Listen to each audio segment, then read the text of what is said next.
The NBA has released its 82 game schedule, and the Lakers actually got a pretty favorable schedule, with a few caveats, of course. But Bron and AD and first year head coach JJ Redick should be primed for a good regular season, especially if they're able to get off to a good start. What's good? I'm your host, Okechi Apakama, and this is Lakers Digest, coming at you with another video. But before we get into this schedule breakdown, guys, I just want to remind you to subscribe to the channel if you guys haven't already to get those Laker updates. And we are pushing towards 3,000 subscribers, guys, so each and every one of you guys who subscribe to the channel really help out. Now, with that out of the way, let's hop straight into that schedule breakdown because there is a lot to go through today, guys. And we're going to break it down into parts because 82 games all at once is a whole bunch. So, balance to start off the season. So, the Lakers, as we know, will start off the season against the Minnesota Timberwolves. And they'll be going against Ant Edwards and company. But just for starters, let's just take a look at that whole schedule just at once here, just at a glance. As, like I said, the Lakers will start the season against the Minnesota Timberwolves. But let's look at those highlighted places in blue there, as those will be the now NBA Cup, formerly known as the in-season tournament games. Pool play, the Lakers will have the Spurs, Utah Jazz, Phoenix Suns, and Oklahoma City Thunder in their bracket. And then there's obviously that block in that schedule there, that yellow part, which is where the knockout games, semifinals, and then finals, which will be held in Vegas, will go. So we obviously don't know that schedule yet. That will become of results from those NBA Cup games. But also for this breakdown, I'm going to be using Mike Trudell's guide. He is a reporter for the Lakers, and he does tremendous with that schedule breakdown. So let's take a look here. That early balance. So for the first time in 4 seasons, the Lakers are very well balanced in October and November in terms of home 10 and road games 9. Last season, the Lakers only had 3 home games out of their first 9. That ended up being a significant factor as they started 0-5 on the road and 3-0 at home, finally winning a road game on November 10th.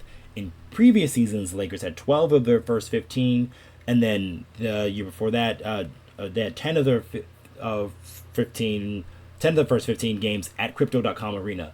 The first 3 games will be played in Los Angeles, like I said before, Minnesota, and then Phoenix, and then Sacramento coming to town prior to a 5-game road trip ahead of 3 more games at home. There's also balance in terms of on-paper difficulty, as 10 of the 19 opponents made the playoffs last season. The Lakers will also play the Phoenix Suns 3 times, the San Antonio Spurs, and Memphis Grizzlies twice within that stretch. So, obviously there is a lot to take in there, but it looks like the Lakers do have some balance in the schedule, which is very important here to note because the Lakers for the past couple of seasons haven't been getting off to the best of starts, with whether it's having to do maybe with a new coach or a new system or something like that, and that's kind of what they're going into with this season with JJ Redick and a new coach and a new system. But they do have some continuity and some paper over from last season without making any real moves, with probably Dalton Connect being the one guy to probably be thrusted into the rotation.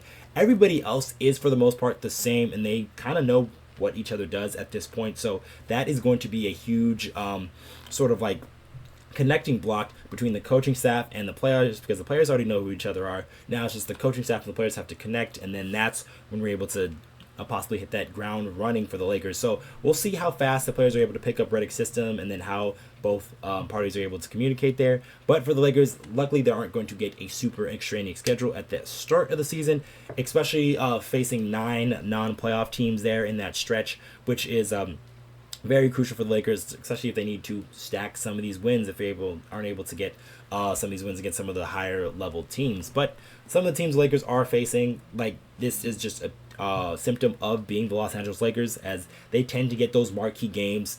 They're going to have the most nationally televised games, which they usually do. But that's why you see Minnesota, Phoenix, and Sacramento to start off, because you want to get those marquee matchups early parts in the season for the Los Angeles Lakers. But I do believe the Lakers could, if they're able to get past those games and, stack up a little bit of a win streak there, they can have a very nice start to the season, which is going to really help them in terms in different parts of the season and such and so forth. So let's move on to that middle part, which is kind of like the holiday games that I'm calling it, as that's where all those fall holidays really start to fall in, and that's where those games really start to pick up. So the Lakers, for the holidays. So Trudell had some more about that. So for players like LeBron James, AD, D'Angelo Russell, they have kids. So one of the first things they look at the schedule is the holidays. The Lakers are at home for Thanksgiving, likely landing around 1 a.m. Probably after 5:30 Pacific in San Antonio on the 27th. The team is also home on New Year's as the game is against Cleveland, and the team is off New Year's Day. And then, on the other hand, the Lakers are gone for Halloween. They will be in Toronto for that one against the Raptors. And then Christmas, they'll be in Golden State, which is usually in the Lakers arena at Crypto.com with a few exceptions. 2023 at Dallas, and then 2015 at Chicago. So those are sort of like the holiday games, and like I said, those are like Trudell said, that's a big deal for the Lakers because they do have a lot of players that do have kids, and then they want to spend time with those kids during those holidays, during those special moments. So having those games at home are big for the Lakers. It's all right the Lakers aren't there for the Halloween. The big one I think is Thanksgiving, and then Christmas. Christmas, though, they're not going too far. It's just going up to the Bay there. So that shouldn't be too extraneous for the Los Angeles Lakers. And there's also something that you can like come back on that day of. So if you're done with that, you're already back at home probably later that night. So that I think that kind of helps the Lakers in that right. And then just in those middle parts of that season there, that's when you start to find if the Lakers are able to find what certain groups work and what doesn't in those early parts of the season. And then obviously those NBA Cup games. So let's go back to that just real quick. Those in blue, the San Antonio Spurs, Utah Jazz, Phoenix Suns, and Oklahoma City Thunder. Now, with the exception of the Utah Jazz, which I don't think they're going to be a real threat this season because they're probably looking towards the lottery, possibly a guy like Cooper Flag or something like that. But each and every one of those teams do have their challenges on their squad, obviously, with San Antonio and Victor Wembanyama, who's really improving extremely fast, and he really took it to the Lakers last season, and he played well against them in I believe it was 3 games they played against each other. So he is going to be looked more improved, and they have better role players now with Chris Paul and Harrison Barnes. So they are going to be a little bit of a tougher out. And then you have the Phoenix Suns, who the Lakers played very well against last season. And I do think they have the right tools to match up with them, especially with the more defensive players they're probably going to be playing with Vincent and Vando ready to go at the start of the season, and then you have Max Christie being thrusted into the lineup, so he'll help in that aspect. And that toughest team, I think, in that bracket is the Oklahoma City Thunder, which are obviously going to pose a threat for the Lakers, as they were very good during the regular season. While the Lakers did beat them 3 out of 4 times last season, mostly because of their size, they did get a little bit better in that respect with bringing in Isaiah Hartenstein and obviously getting Alex Caruso, who is a solid defender and very good defensive rebounder as well. So they showed up some of that a little bit, and that should be the Lakers' toughest challenge. But if the Lakers are able to beat Oklahoma City Thunder, I do think they have a solid chance of repeating and going back to Vegas for that NBA Cup there.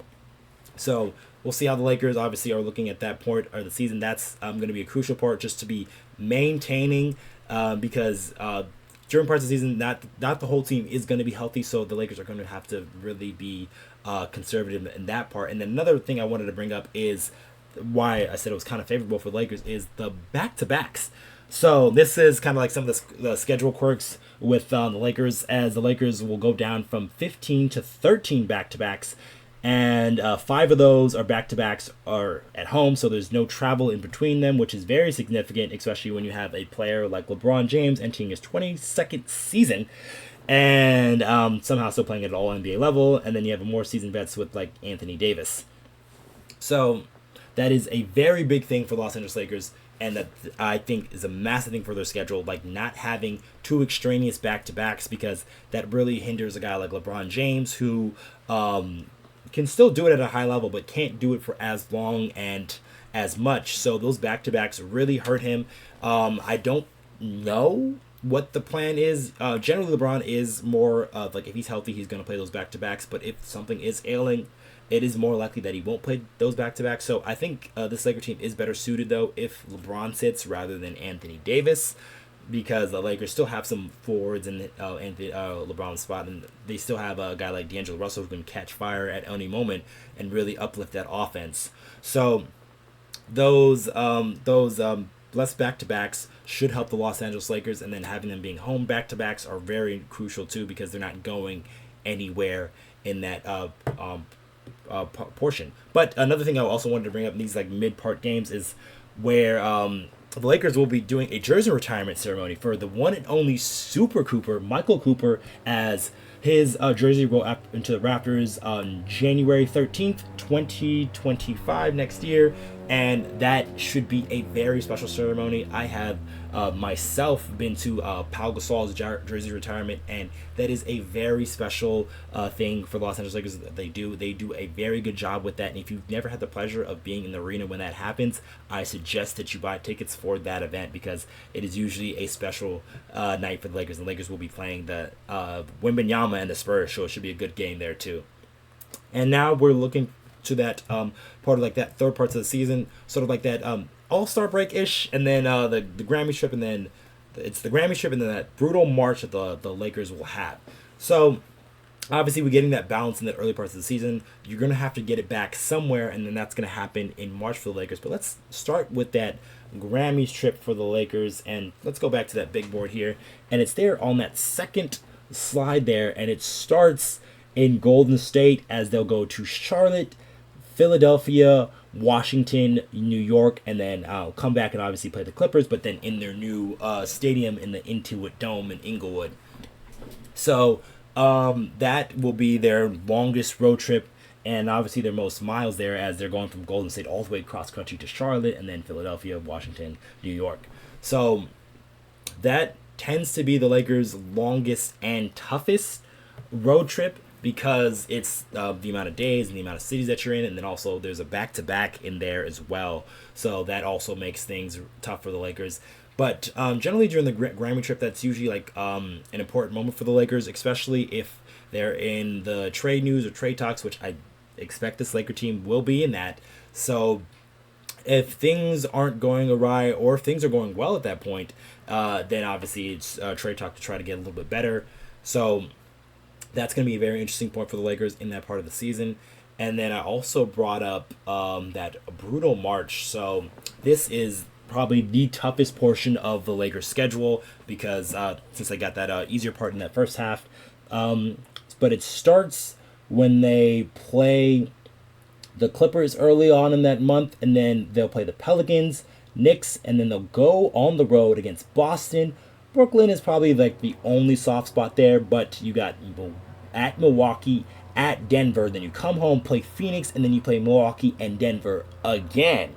So that is probably going to be the toughest portion of the Lakers schedule, and that is around that make or break time, where you kind of know what that team is going to be about, especially in that that mid-March period, because that's where you're kind of fighting for seeding. Your teams are already set because you're past trade deadline. So at that point of the season, we'll know if the Lakers are for real or not at that point, I believe. So those games are going to be very important measuring stick games for the Lakers, especially if all those other teams are healthy as well. Then you're going to have some very good matchups, very high-level basketball at that point of the season in that mid-March area. But for the Lakers, for the most part, though, this is a very favorable schedule with less back-to-backs, not of a hard schedule at the beginning of the season, and then obviously the back end of the schedule will be a little bit tougher, but the Lakers as a team should be more whole and just be more connected and put together at that point of the season. So I do believe if the Lakers are a good team, those games should be super fun and very exciting to watch. But that's probably going to be it for this schedule breakdown, guys. If more things will come out, we'll talk about it as it happens. But let us know in the comments down below. What do you think of the Lakers' schedule? Do you think you see some interesting matchups here and there that we missed here in this video? Or do you think, what do you think about some of the holiday games? What do you think about the Lakers playing in Golden State for Christmas? What do you think about the Lakers playing at home for New Year's? So let us know what you think in the comments down below. And I have been your host, Okechi Apakama, and I'll catch you guys on the next one.